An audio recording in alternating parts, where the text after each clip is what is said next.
Hey guys, just wanted to do a quick video on the budget park bike that I just built.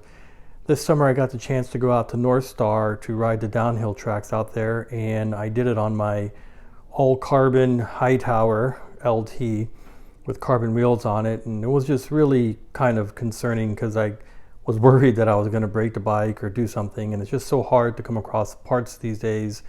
To get back on the bike again, it was just in the back of my mind the whole time. And I was having fun, but I really wasn't riding at my full potential, and really wished I had something that I could kind of kick around and not worry too much about. Fast forward a couple of months, I waited till the winter time, found this awesome frame on Pink Bike for sale. It was in like new condition. It's actually a 2016 Intense 951. This was the EVO, so it's a 27.5 wheel configuration, front and back, and it was a DVO edition, which had a full DVO suspension on it. When I got the frame, it didn't have anything on it really except for the seat post collar, so I was able to kind of build it to my own spec. Like I said, it was in like new condition. It had minimal use on it whatsoever. Really good condition. Got a great price on it. And the things that I liked about this frame predominantly was it was aluminum, number one. Number two, it's a VPP frame, and I've only ever ridden V10s. I've had several different iterations of the Santa Cruz V10s in the past, and I really like VPP suspension bikes, especially for downhill riding. The frame also came with a Fox Float X2, which I considered a pretty good upgrade. And what else can I tell you about this bike? Let me talk a little bit about the components that I chose to build it up. So it came with the ISCG05 for the downhill, for the crank section down here. And I kind of hooked it up with a bash guard and chain retention device from Fun, F-U-N-N. Pretty budget component company, but I used them for quite a few components on the bike, including the handlebar and stem as well. It's just straight up aluminum CNC stuff. I don't think I'll have any issues with these items whatsoever. I did also use their Descend headset. It's a 49 millimeter head tube or steer tube. Head tube actually, sorry about that. And I went with the Zero Stack on top, and I had to go with the external cup on the bottom because I decided to go with a single crown tapered fork, and the tapered 1.5 down at the bottom requires that 40 millimeter bearing, and that has to sit outside of the 49 millimeter head tube there. So while we're on that topic, for the fork, I went with a RockShox Zeb Ultimate 190 millimeters. I am using the torque caps in order to make it a little bit more rigid. So far the fork's been great, haven't had any issues with it at all. Still going through some setup periods or adjustment periods on it, but so far so good. Since we talked about the torque caps, let's talk about the wheel set I decided to go with. These are the Spank Race 33 wheel sets. These have the hex hubs, so I think 102 points of engagement in the rear. Now, the really cool thing about this wheel set is the configurations that you can use based on the end caps that it comes with.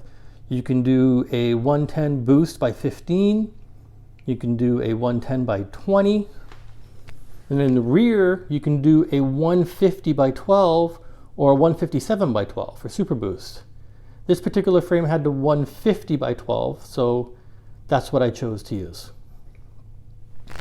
For the crank set, Raceface had a pretty awesome Black Friday deal this winter, so I picked up a set of Atlas cranks, and I went with a Wolf Tooth 34 tooth chainring. Didn't go with the 36 just to give me a little bit more, petability, if that's a word. What else did I go with on here? Let's see. Oh, for the brakes, I went with the new Shimano SLX M7120 4-piston brakes. And because of that, I chose to use the Dior M4100 iSpec EV 10-speed shifter. Now, initially I had a Z on here if you checked out one of my other videos, but I got rid of the Z because it wasn't iSpec compatible with the brakes. This shifter was. This shifter and the Z shifter were so close in comparison, or almost identical. And this is just, you know, makes for a much nicer, cleaner setup. For the rear derailleur, I went budget with a Z, downhill. And what else?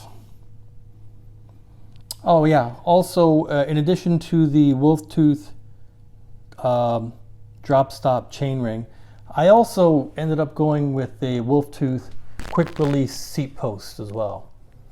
That's only because when I rode it a couple of times, it looked like it would have been pretty beneficial to be able to bump the seat up a few inches when climbing up to the trailheads and some of the downhill runs here in Northern California. So, you know, the bike has been pretty awesome. It feels really, really good. It took me a couple of runs to get it set up the way that I wanted to. And I gotta say, if I was really picking the bike apart and I could pick out some things I didn't like about it, I would say the external cup on the headset here. I wish that could also be zero stack. Only because I'd like to get the front down. That thing's about 13 millimeters thick. And if I were able to get that down just to the crown of the fork, I think number one, it would steepen up the head angle just a little bit and lower the bottom bracket for better cornering.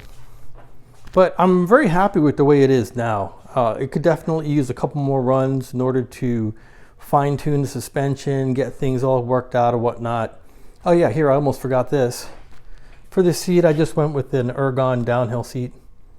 And this was a Turbine 31.6 seat post that I just had in my parts bin and I threw on here. Overall, it's a pretty clean build. Oh yeah, check this out. So these were some stop bumpers for the dual crown fork. And what I did is I found some stuff in my parts bin that allowed me to convert it into another cable router. On both sides I did that. So yeah, this is my budget park bike. So far it's been pretty awesome. Not going to go over the tires. You can kind of see what they are for yourself. Agassi up front, DHR2 in the rear, pretty standard for my setups. And for the pedals, I had some XTR trail pedals from my old Nomad 3 that I threw on there until I figure out what I want to do with that. But any comments would be appreciated. And let me know your thoughts on what you think of the build and my selection of components. One more thing. Forgot the rotors. These are IceTech SLX 203 millimeter rotors on the front and the back. So SLX brakes all around. Yeah, so once again, if you have any comments or thoughts on my build, any questions on what I went through when I selected my components, just let me know below in the comments, and have a great night.